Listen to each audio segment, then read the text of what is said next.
One of the neighbors was taking his garbage up the driveway to the curb when he noticed an orange glow inside of the house. That's when he sprung into action. Unfortunately, it was too late.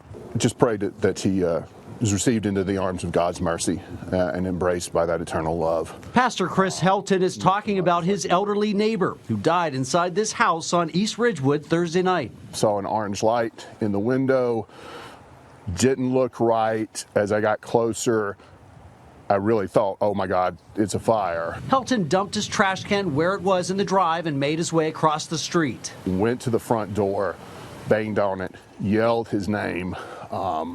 No response, but it did draw out one of the neighbors, who then proceeded to go around and try all the other doors, and we got absolutely no response. Helton says he could visibly see flames in the front window, but tried frantically to get his neighbor to answer. When the window started to shatter from the heat of the fire, I backed off, and that's when I called 911. Quick response, police department first, then the fire department. Seven Hills Fire Chief James Mecklenburg told me over the phone that they encountered heavy fire coming out of the front of the house when they arrived. Heavy smoke, heavy flames. Neighbors said that there was an elderly male that lived at that home, and they thought that he was probably at home at that time. Once the fire was knocked down, firefighters went inside and searched the home. Not too far away from the fire, they were able to find the male lying on the floor. Like I said, nearby. They were able to pull him out of the house at that time. Everything happened really quickly. The chief says they pulled the man from the home and began CPR. They rushed him to an awaiting ambulance. Unfortunately, the man was pronounced dead before they could even drive away.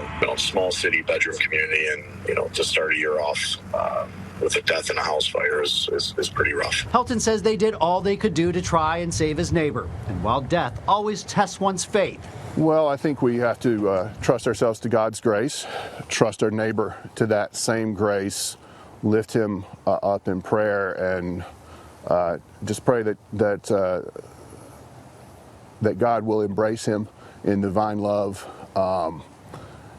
and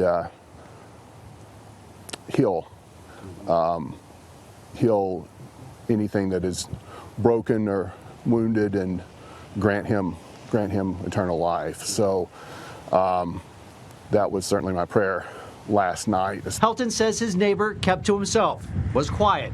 He told me he was a Vietnam vet. But quiet guy, but one of those good neighbors who doesn't cause any trouble. Seemed like a nice fellow. There are still two unknowns. What did the gentleman die from, and what caused the fire? The state fire marshal is still investigating. In Seven Hills, I'm Jeff Left Coolidge for News 5.